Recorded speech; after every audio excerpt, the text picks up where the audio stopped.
What if I told you that Spider-Man's new suit isn't just another costume upgrade, but the start of an entirely new era?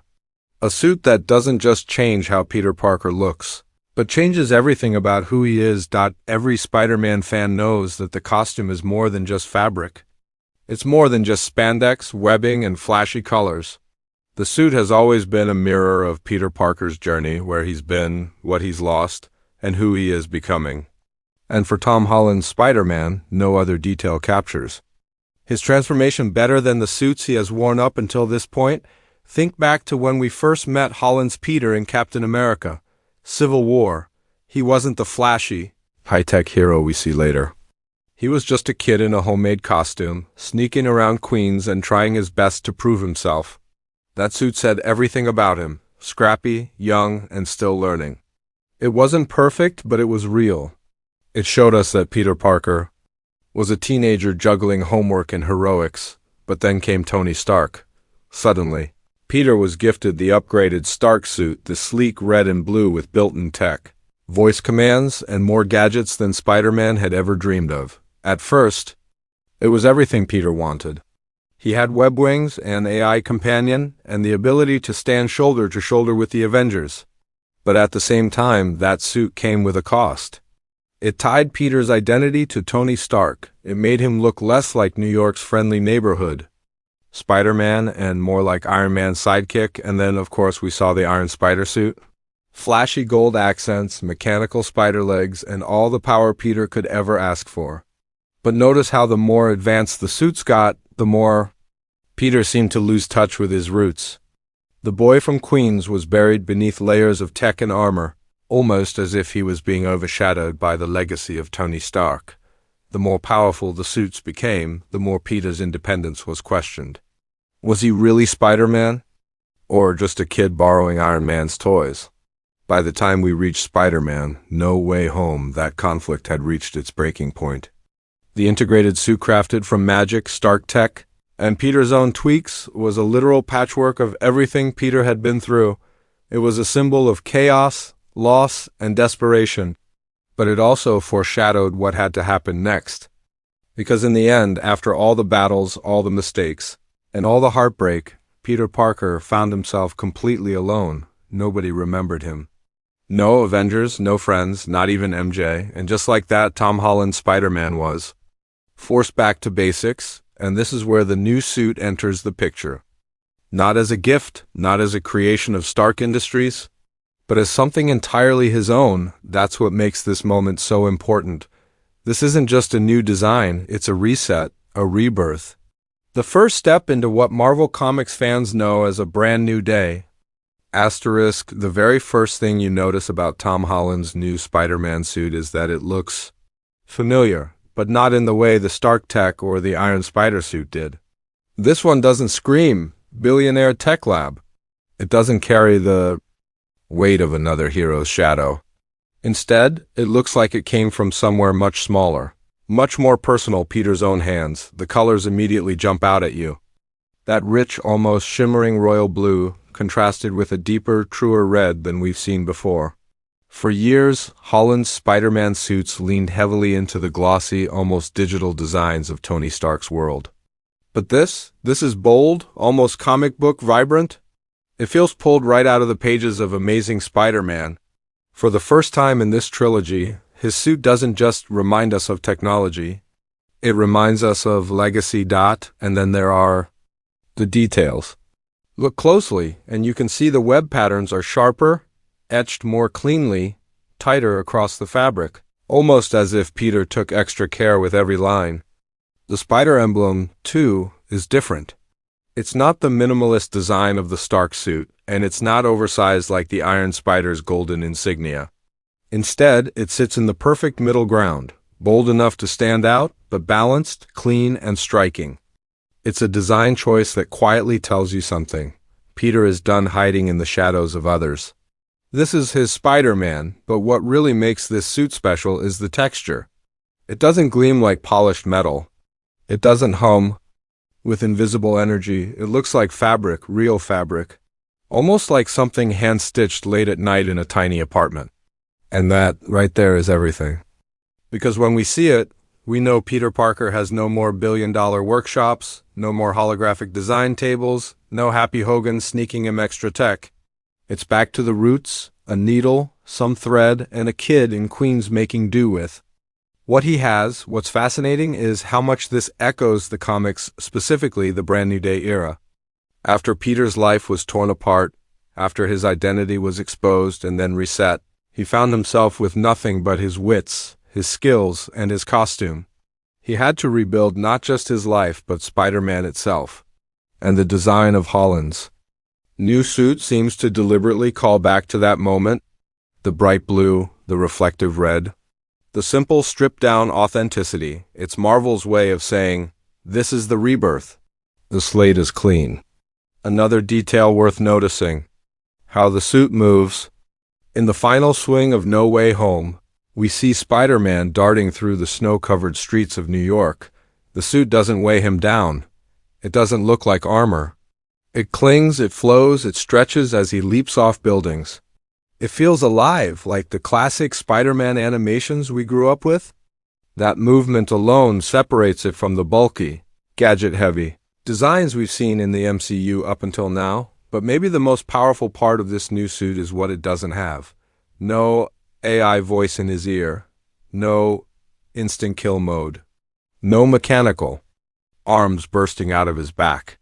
No holographic interface projected in front of his eyes. This is Spider-Man stripped bare.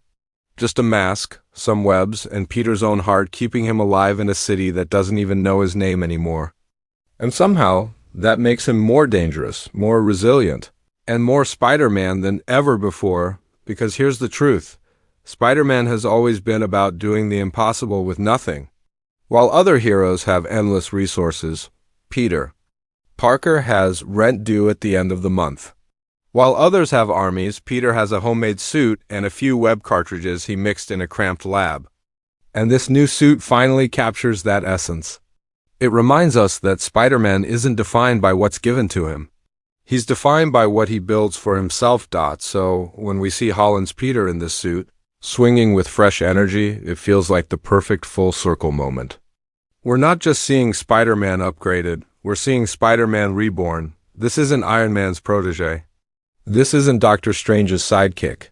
This is Peter Parker, alone, independent, determined, and ready to face whatever comes next. Asterisk of Spider-Man has always been more than a mask and web shooters. Every thread of his costume has carried meaning. Every redesign has marked a turning point in Peter Parker's life. And Tom Holland's new suit isn't just a fashion choice. It's storytelling stitched directly into the fabric.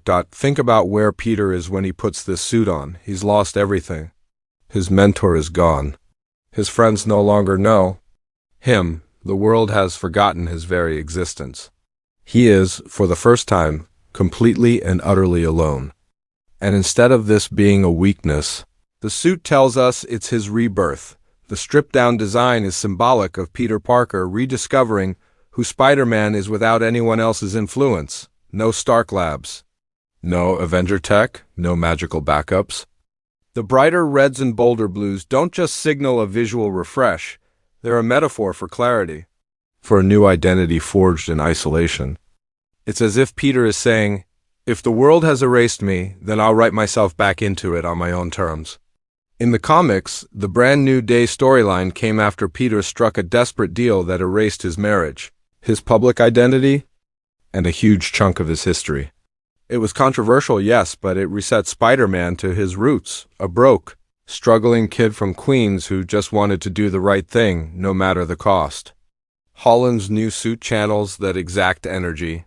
The symbolism isn't subtle. Marvel is clearly telling us that the Spider-Man we knew before is gone, and in his place is the true Spider-Man fans have been waiting for. Notice also the lack of tech-based crutches in the new design. That absence is the story. In cinema, what a character doesn't have is just as powerful as what they do. For Peter, not having allies, not having recognition, not even having money, means his battles will be more personal and more painful. The suit mirrors that. It's handmade, imperfect, maybe even fragile, but that fragility makes him stronger. It forces Peter back into the role of the underdog, And Spider-Man has always been the ultimate underdog. The glowing sheen of the fabric under New York's snowy lights isn't just visual flair, it symbolizes resilience. That shimmer is Peter refusing to fade even though the world has turned its back on him. Every time the blue catches the light, it feels like a reminder that Spider-Man shines brightest when he has nothing left. And then there's the mask. In earlier films, the mask felt like another gadget. HUD displays, AI voices, scanning modes. It was practically an Iron Man helmet in disguise. But now, the mask is exactly what it should be. A disguise, nothing more, nothing less. A piece of cloth that lets Peter protect his identity. In a world that has stripped him of everything else, the mask is the one thing he still controls. That simplicity, that rawness is its own form of power. From a storytelling perspective, this shift is monumental. It opens the door to smaller, street-level arcs that feel grounded in Peter's humanity. The suit is telling us that Spider-Man's next villains won't be cosmic threats or interdimensional warlords. They'll be mob bosses, street criminals, and maybe even former friends. And that aligns perfectly with the tone of this new day. The audience isn't just being shown a costume change. They're being told, we're starting over. Even the act of Peter sewing this suit himself is a story beat. It shows growth, independence, and resilience. Remember, this is a character who once relied on Tony Stark for everything. Now he's forced to rely only on himself. The needle and thread are as important as any web shooter. They represent responsibility. And if there's one word that defines Spider-Man, it's responsibility. So, when Holland swings in this new outfit, it's not just about how sleek it looks. It's about what it represents. It's about a boy who has been stripped of family, stripped of recognition, stripped of safety, and still chooses to get up, suit up, and fight for a city that doesn't even know who he is anymore. That's, the essence of Spider-Man. And this suit captures it better than any design we've seen on screen so far. Because ultimately, the message is clear. This is not just Peter Parker wearing a new costume. This is Peter Parker becoming Spider-Man truly and fully. For the very first time, when we talk about Tom Holland's new Spider-Man suit, it's easy to focus only on the visuals, the bright colors, the comic-accurate design, the hand-stitched fabric. But the bigger question is, what does this mean for Spider-Man's future in the MCU? Because this suit isn't just a design choice, it's a message. A roadmap. A promise of where Peter Parker is heading next. Let's start with scale.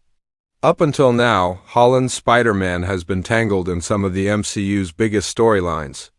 He fought alongside Iron Man in a civil war, he went to space against Thanos, and he literally cracked open the multiverse with Doctor Strange. His enemies weren't small-time crooks or neighborhood thugs, they were elementals, alien armies and multiversal threats. That's not Spider-Man's natural environment.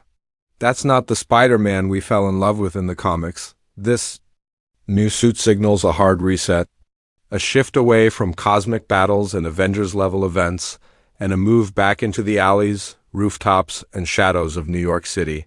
The snow-covered streets we see in his final swing aren't random. They're deliberate imagery. They're saying, this is your playground now. This is your responsibility. The MCU is carving out space for Spider-Man to become the grounded, street-level hero he was always meant to be, and this has massive implications for the characters he'll cross paths with. Think about Daredevil. We've already seen Matt Murdock step into the MCU, and his story is rooted in the same gritty streets of New York. Kingpin is out there too, rising to power in ways that demand someone like Spider-Man to stand in his way. For the first time in Holland's run, we can truly imagine Peter Parker patrolling Hell's Kitchen, running into vigilantes, mob bosses, and corrupt politicians. The new suit places him in that world perfectly, but it's not just about villains. It's about identity. For 3 films, Peter Parker's story has been tied to others, to Tony Stark, to the Avengers, to Doctor Strange. Now, with this new suit, Marvel is making a bold statement. Spider-Man can stand alone. He doesn't need an Avenger at his side. He doesn't need Stark Tech propping him up. He doesn't even need recognition. In fact, the fact that no one remembers him makes his independence even stronger.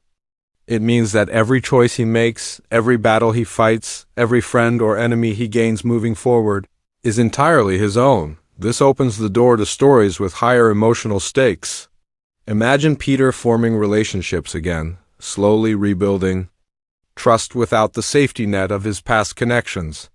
Imagine the heartbreak of him watching MJ from afar, knowing she doesn't remember him, yet still protecting her from the shadows. The new suit represents the blank page those stories will be written on. And let's not forget the meta layer.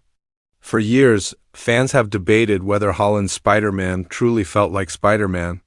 Many said he was Iron Man Jr., too reliant on tech, too tied into the larger MCU machine. This new era addresses that criticism head-on. It says, that was his origin story. This is the Spider-Man you've been waiting for.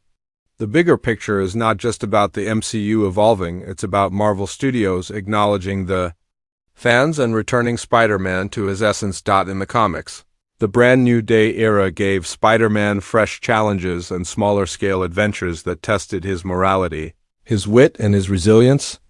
Expect the films to mirror that approach. Instead of universe-shattering consequences, we'll see the intimate, painful, and deeply human struggles that make Peter Parker timeless. The suit is the signpost pointing in that direction, but here's the most exciting part. This isn't just about downsizing. It's about foundation. By grounding Spider-Man now, Marvel is setting him up for something even bigger later. When the time comes for Peter to rejoin the larger MCU conflicts, whether it's Kong, Secret Wars, or whatever lies ahead, he won't be a sidekick. He won't be the kid tagging along. He'll be a fully formed Spider-Man, hardened by loss, sharpened by street-level battles, and ready to stand as one of Earth's greatest heroes. So, when we see Holland swing through New York in that brilliant red and blue, it's not just a new chapter for him. It's a new chapter for the MCU, a sign that Marvel is willing to slow down, strip things back, and let one of its most beloved heroes grow naturally. It's a bold move, but it might just be the reason Spider-Man becomes more iconic than ever, because this isn't just a costume, it's a declaration. The start of a brand new day, not only for Peter Parker, but for the Marvel Cinematic Universe itself.